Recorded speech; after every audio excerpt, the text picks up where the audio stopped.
Okay, hey guys, today I'm recording on my new phone that I told you about in the possibly last video.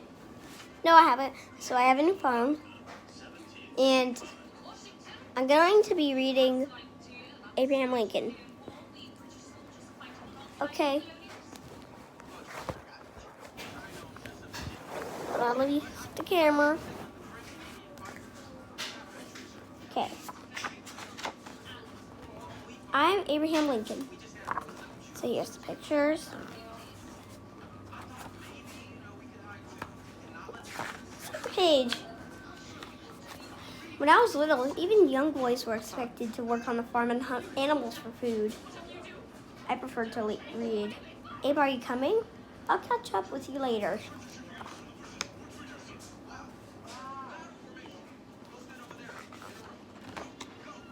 I also loved animals.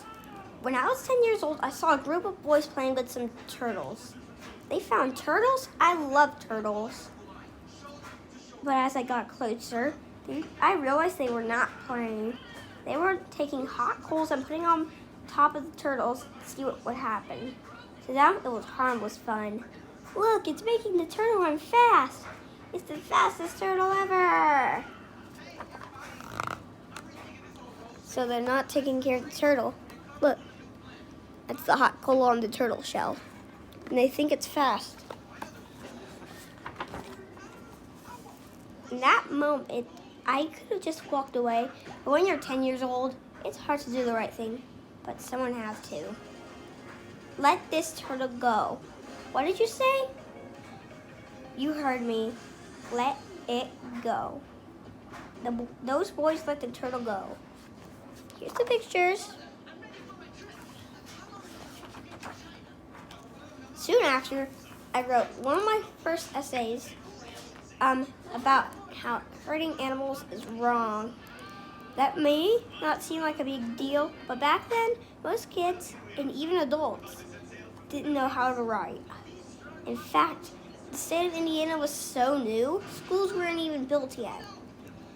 I went to school for barely a year total, but that didn't stop me. Using chalk, I practiced writing the alphabet on trees. I even wrote on the dirt of the cornfield. Abe, how's the corn going? Great, Dad.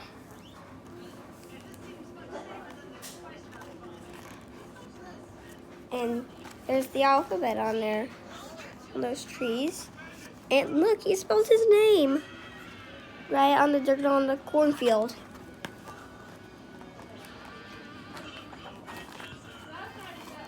When it came to learning, my best teachers were simply books. I loved books so much. I also love books. I once walked 6 miles. I'm serious, 6 miles to get one. 6 miles? That's too far for a book. Not for this one. I'd read while my horse was resting, and while waiting in line at the local store. In one of my favorite positions with my feet up on a tree.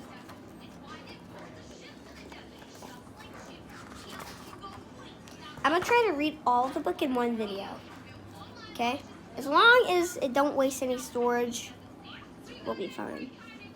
Come on. Before long, I had read every single book in the neighborhood. From the Bible to Aesop's Fables. Does it?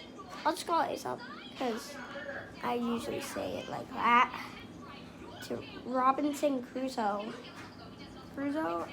I'll just say Crusoe. But one of my favorites, a book about George Washington.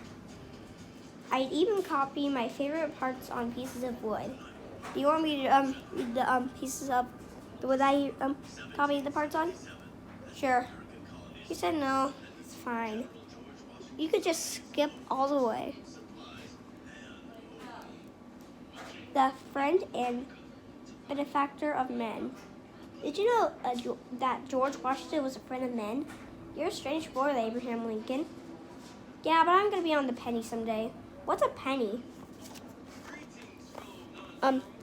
So, these are the parts on the wood. And if she's asking what is a penny, penny because pennies possibly weren't invented in the 1800s.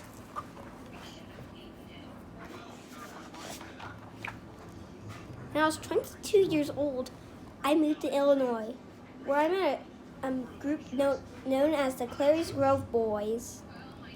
Everyone in town knew they were bullies. I didn't like bullies, but I was a new guy.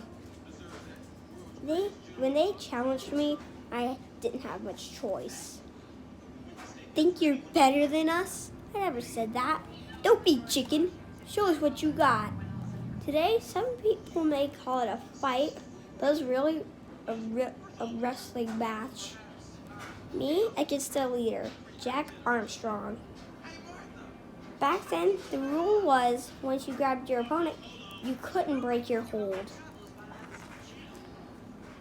Okay. Here's the pictures.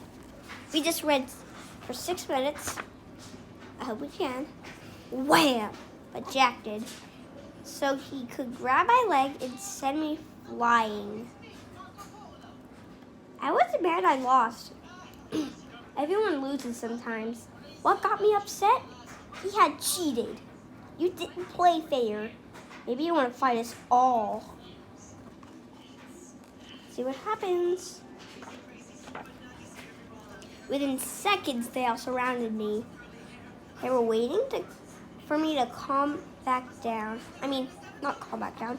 They were waiting for me to back down or to lose my cool. Instead, calmly and confidently, I told them, if I have to, I will fight every single one of you, fair and square. They meant I knew it. Sometimes the hardest fights don't reveal a winner, but they do reveal character.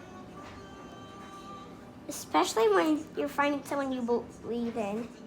You're a strange kid, Abraham Lincoln, but you've got guts.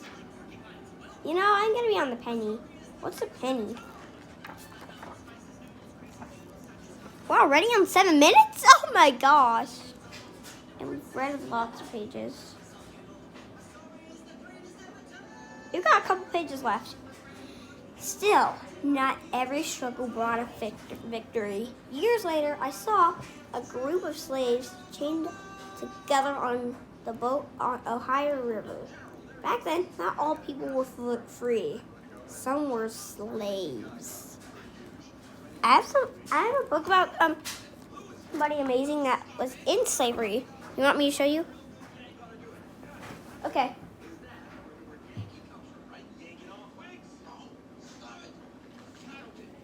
It was simply this.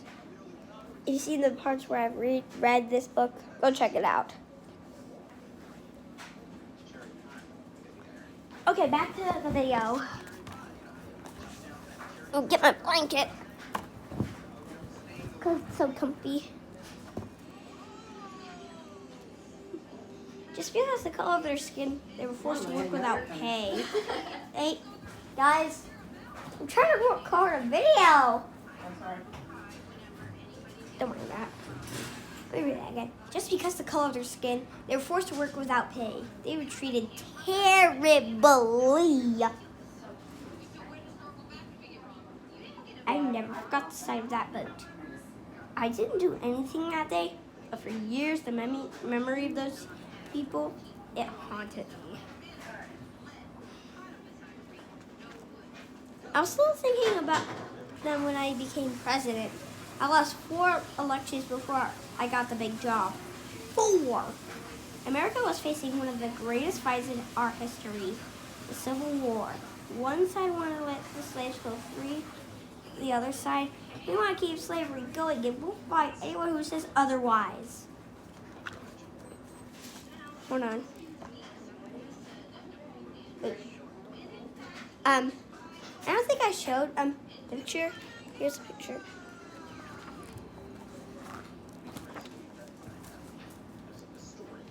If I had turned my head and looked away, I would have avoided the fight. But if I'd learned anything in life, it was this. If somebody needed help, I wasn't so good at looking away. I'm sorry, I cannot allow that. What'd you just say? You heard me. These people will be free. I didn't show you. There. Already in 10 minutes. The Civil War lasted longer than anyone thought. The fighting took a terrible toll. People on our side were ready to give up. To reunionize them, we held a big event in Gettysburg, Pennsylvania.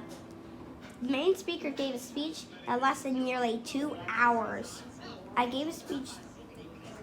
Oh, I meant the main speaker gave a speech that lasted nearly 2 hours. I read that the line after that on accident.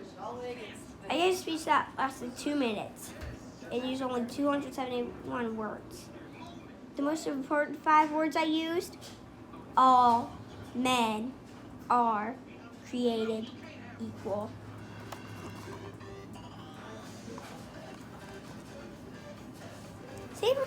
Same when Thomas Jefferson said that all people were created evil. I mean, not evil, equal. It's said in the Rosa Parks book.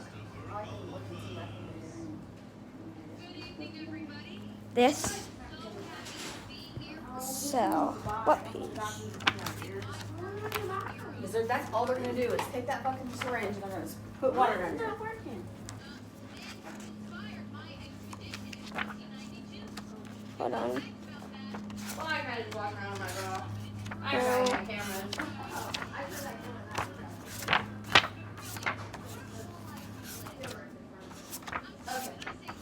I'm sure it said it in here. Hold on. I'm sure it said that.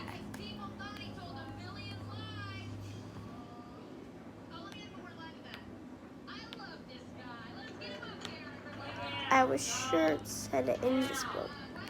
Let's skip the further page.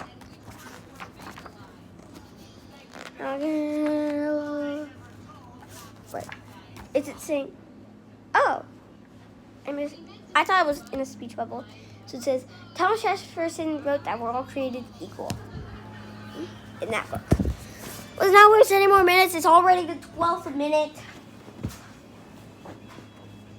I think I should stop the video here.